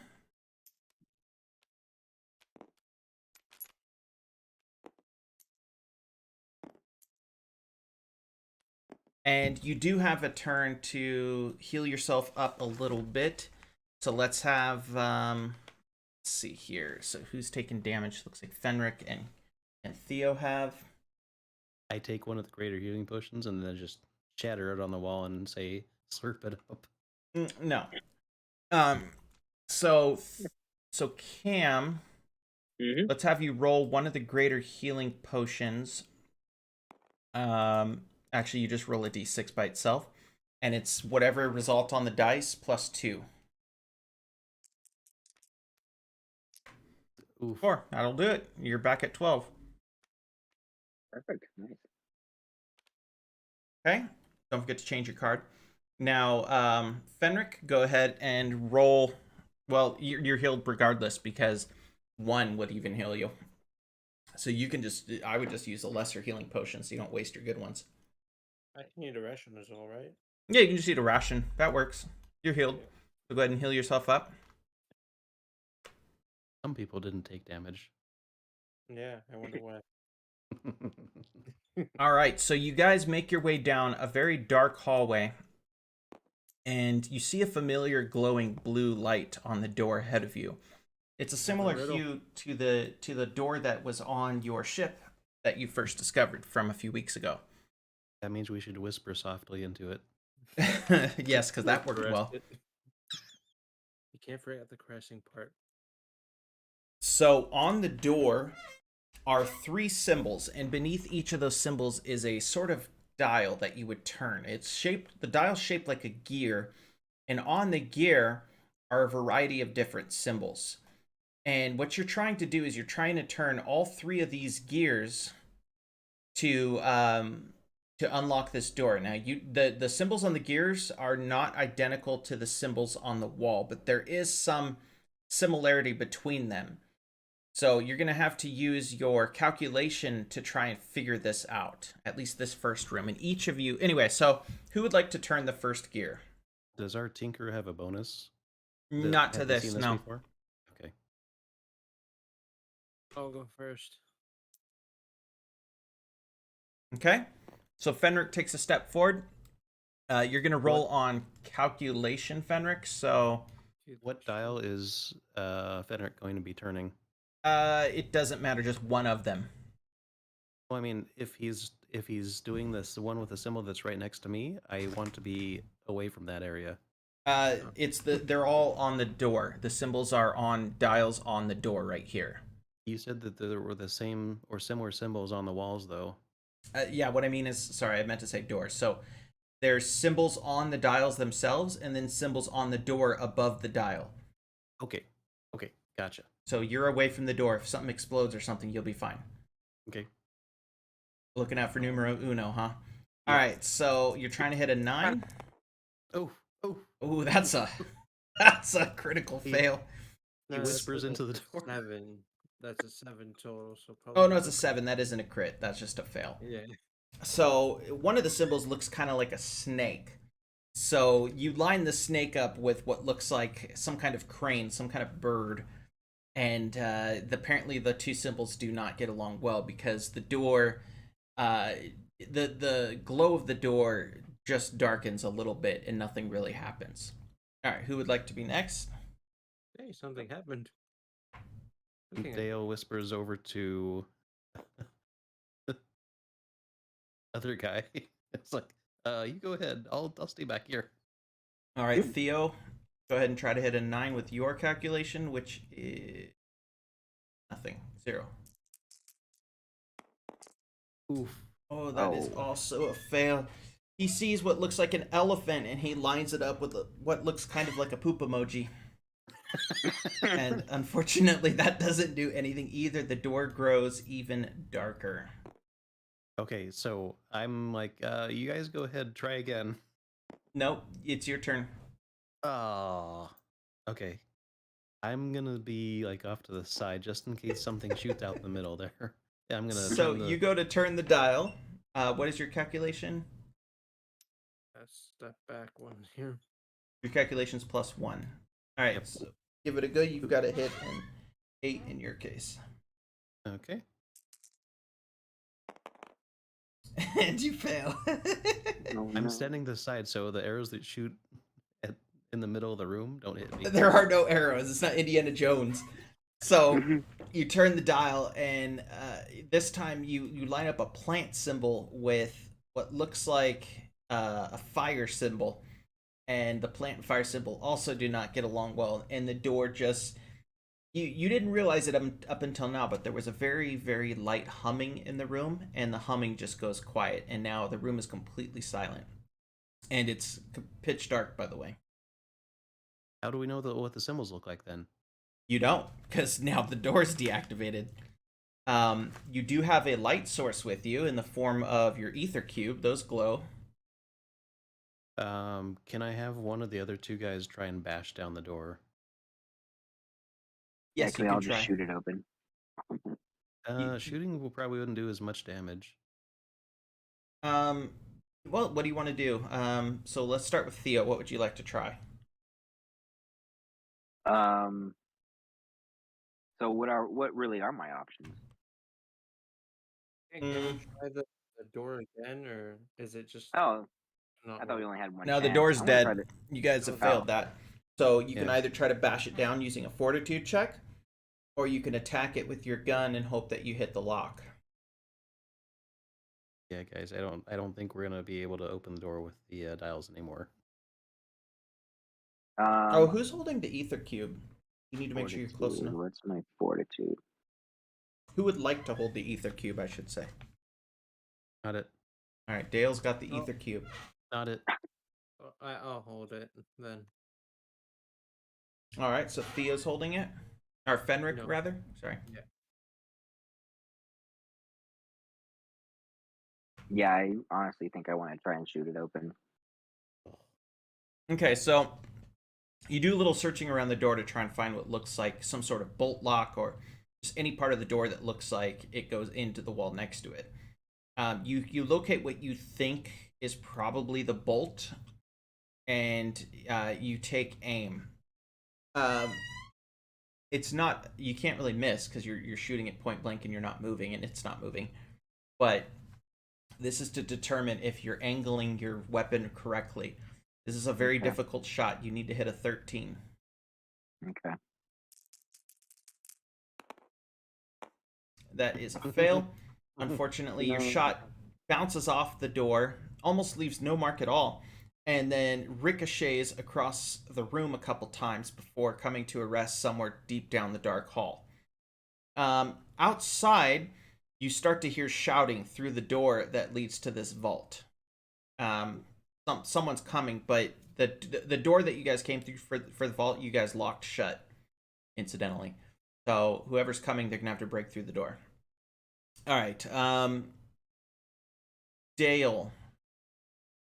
I'll let my friend go first. Okay. So Fenric, do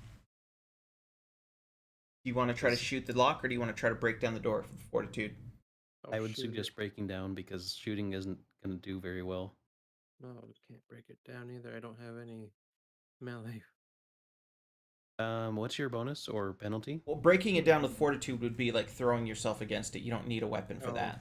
Okay. I have -1 to that. Me too. Welcome to the club. Bunch of Well, weaklings.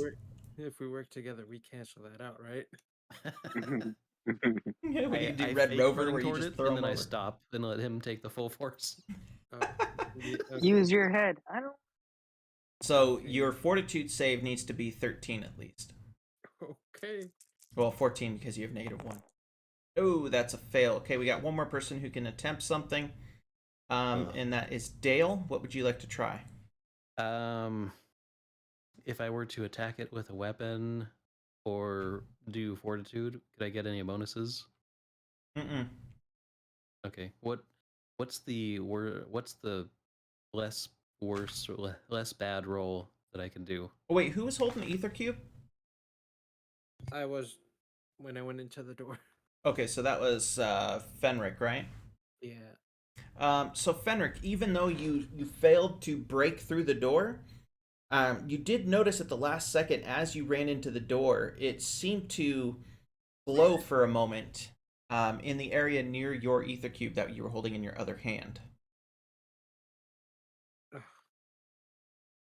Put it up against the door. I hand it over as I am laying on the floor. Just put it up against the door.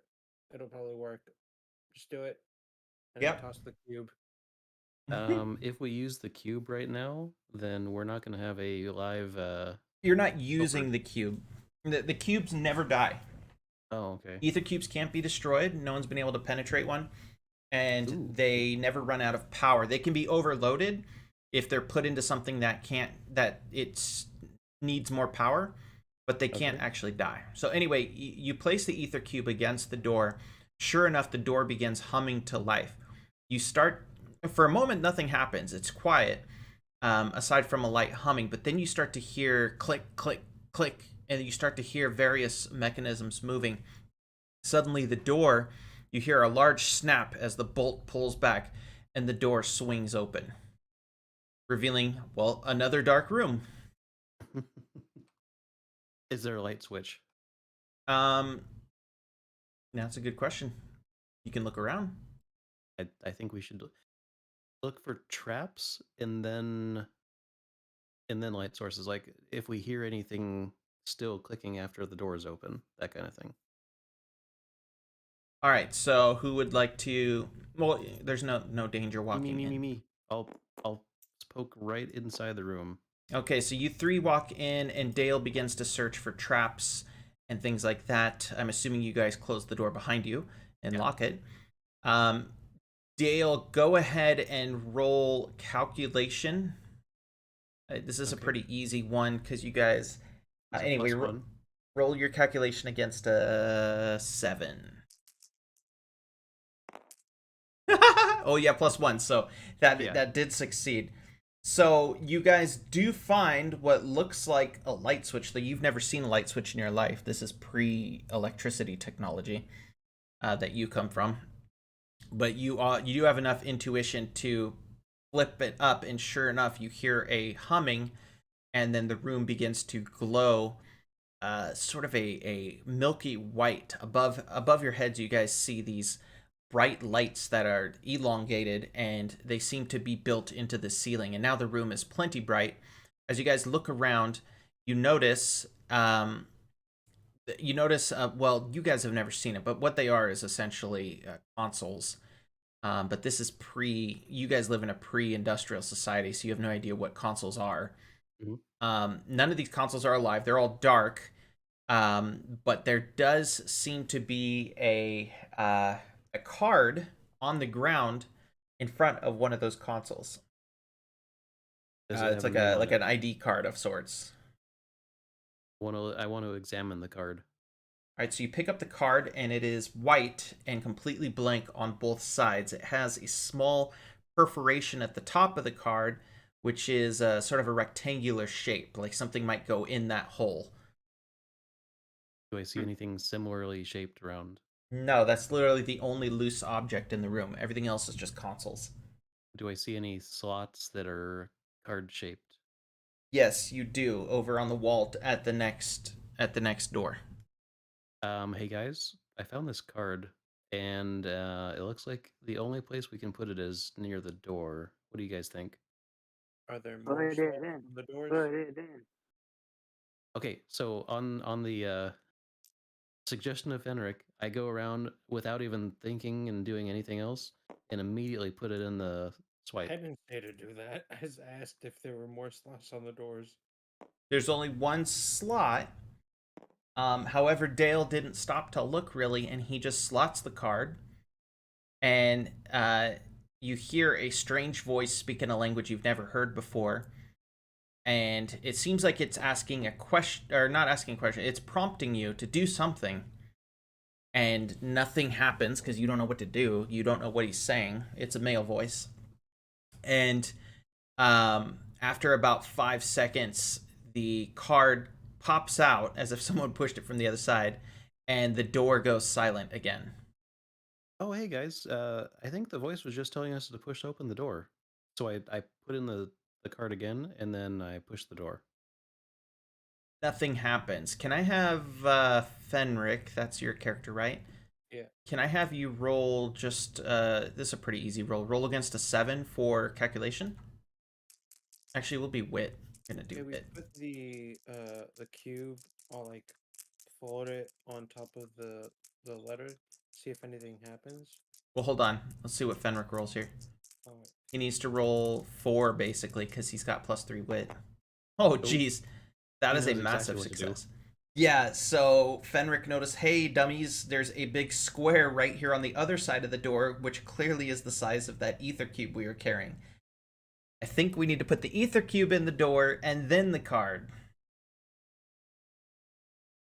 So, yes, you guys do that. We'll just assume you did it. Sure enough, the door unlocks and opens. And not a moment too soon because you hear voices and you hear banging on the door behind you from the room that you came through. Ooh. And right as you guys head into the hallway, some people start to bust through the door, and they are chasing you into this hallway. Okay. I don't go as far as this person because that would be Oh my crazy. I just get inside the door and then we close it after ourselves. Yep. Okay, so you close the door behind you and you press a button that you think means for it to lock, and sure enough, it clicks. So you guys are now in one final hallway. Yeah, I realize there's more, but you can't actually see these. You guys are in one final hallway, and Wait, what? Why am I up there? there's nothing gonna blow up. It's not Indiana Jones. We didn't check for traps yet, though. Okay, so you check for traps. There are no traps. Okay, now I advance. But there is shouting going on behind you, and they are trying to break into this room actively.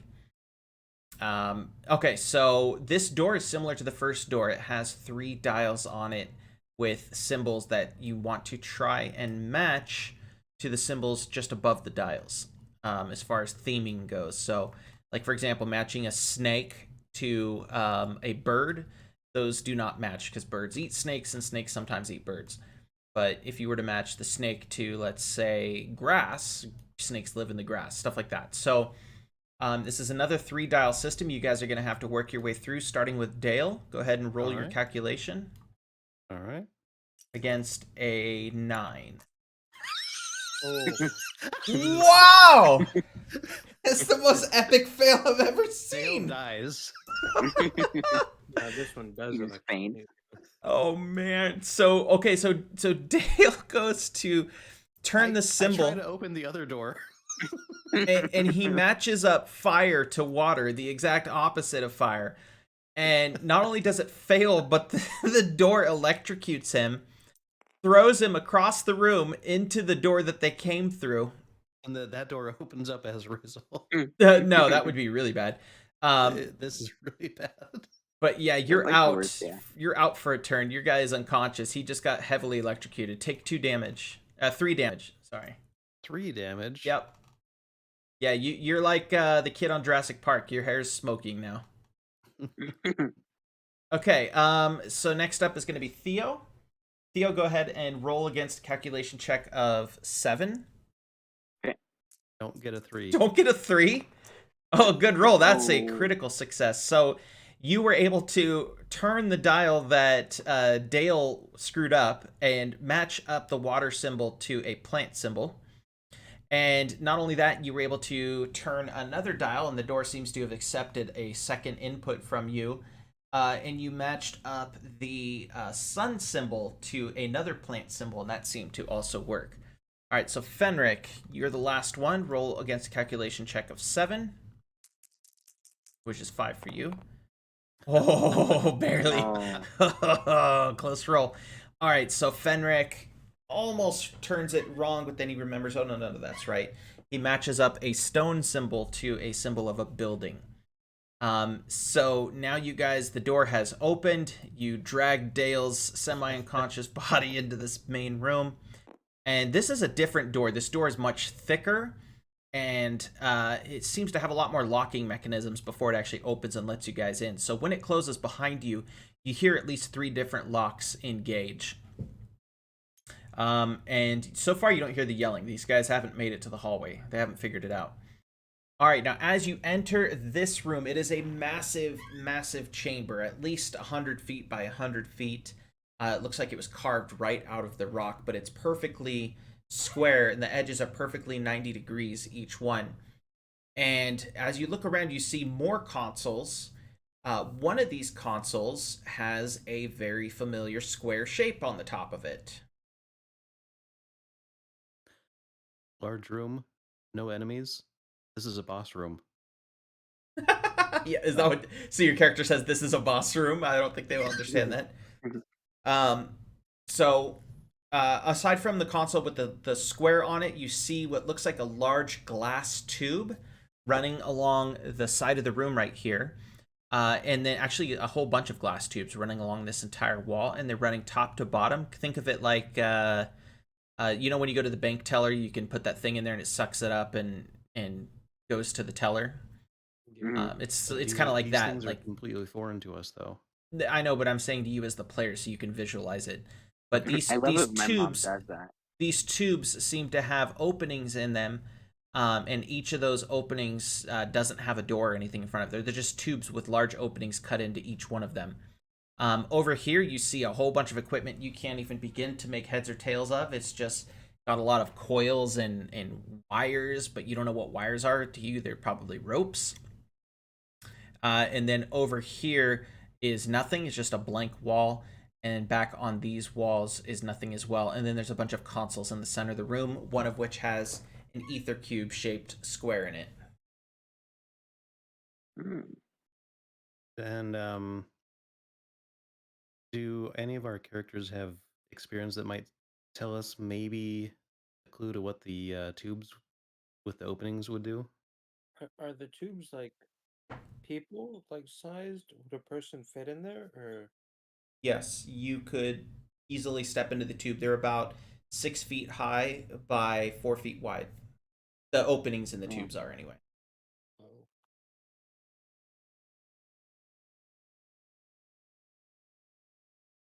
best bet? Just put the cube in. That's the Um, first thing that comes to mind for me as well. do I Yeah. see any traps like pressure plates or anything in front of the consoles? No, there are no pressure plates. The floor you're standing on is more or less concrete stone. Okay. Are there any dart-shaped holes in the walls? There are no holes in the walls that you can. Well, actually, Okay. there are holes in the walls. Um, and they are one small round hole and two semi-rectangular holes above it to either side. And there's a whole bunch of these all over the room. Does it look like any symbols that we might have seen before? Not yet, no. You haven't Okay. seen this symbol yet. I quickly just point out, hey guys, look on the wall. There's weird things. Okay, what would you guys like to do? All I can really think of is trying the ether cube. Yeah. Okay, You want everyone me good to with put it that? in? Go. I'm gonna stay back while they do that because of my recent shell shock. So Fenric goes ahead and he places the ether cube into the console. Sure enough, the equipment starts to light up. You hear a loud humming.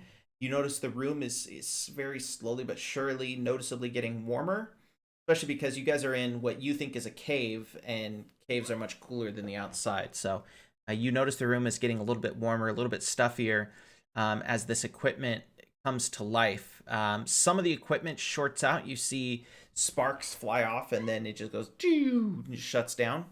But the console that you stuck the tube or the cube in is at least lit up. On the screen are a bunch of there are a bunch of symbols that you don't recognize. You think it's a language. It looks like a bunch of letters, but it doesn't look even vaguely familiar. However, you do notice it has numbers on it, and the numbers look very familiar. Just a short story: the world of Ruin is 10,000 years past any time that you and I might have existed.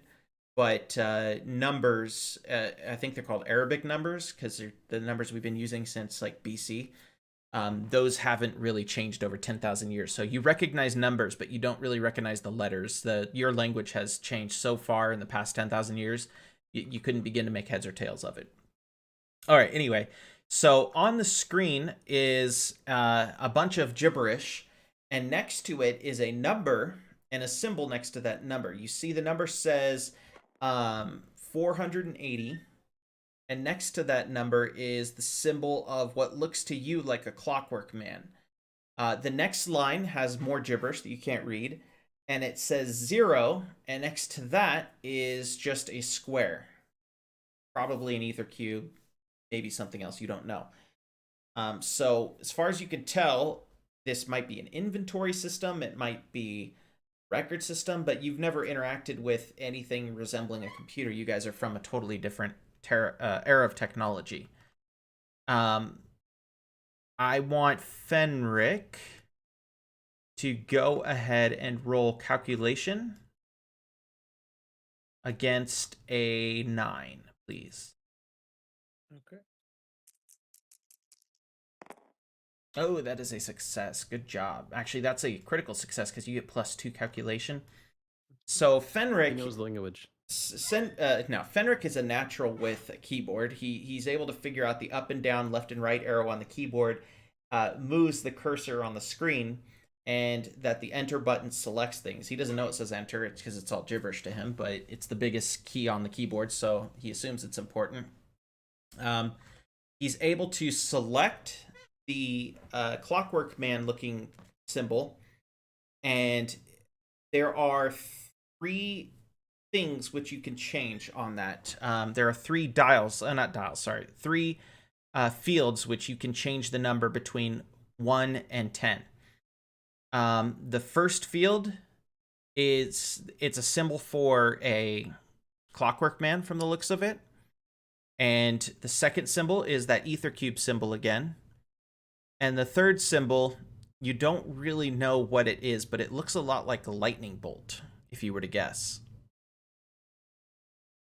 What would you like to set the symbol for the Clockwork Man to? Ooh. The correct symbol. What number would you like to set it to between 1 and 10? For both of those, or just for one? For the Clockwork Man symbol, choose a number between 1 and 10. I'll do 3. Okay, and for the ether cube symbol, choose a number between 1 and 10. 1. Okay, and then for the lightning bolt symbol, choose a number between 1 and 10. 7. 7? Mm-hmm. Okay, so the you put in the numbers and you hit enter because that's the only other button you really know how to press. Yeah. And for a moment, nothing happens, but then you start to hear a bunch of whirring and clicking and electric noises, just noises you're not familiar with at all. And a moment later, you hear a loud thump, and it's coming from this corner of the room over here. As you guys look, you notice 3 Clockwork Men, each in one of its own tubes, fall down and land standing up. Now, there is a large red X above each of the tubes on this little display console that's blinking nonstop. And that's it. There now you have 3 Clockwork Men, and they're not alive. They're just chassis of Clockwork Men sitting there. If Henrik try doing that, but with those square things, with the square icon things, pictures. What, 3? Because that's how I did 1. I would leave the number where it's at, and I would try that square thing. Square thing. You said there was a square symbol. Yeah, he set that to 1. Oh, nothing happened with that? No, nothing special happened. It just dropped 3 Clockwork Men, and they don't have ether cubes inside them. They're just Clockwork Men chassis. And did anything happen with what looked like? And you don't know what the lightning bolt did. Nothing seems to have changed. You don't know, like, if you don't know what it represented or anything. It just doesn't seem to have done anything. And how many tubes are on the wall here? 10. 10, so 3 of them are used right now. 3 of them have Clockwork Men, yes. You want to attempt another thing? Yeah, I'll go 1, 3, and I'll keep it at 7 for that last one. Okay, so you press enter again after setting it to 137. Another Clockwork Man drops down in the same tube that the previous one was in here on the left and just falls on him and crushes him, basically. Oh. And then nothing else really happens, but there is a strange symbol that has that lightning bolt symbol above it to the right of your console, and you notice that symbol is almost entirely empty.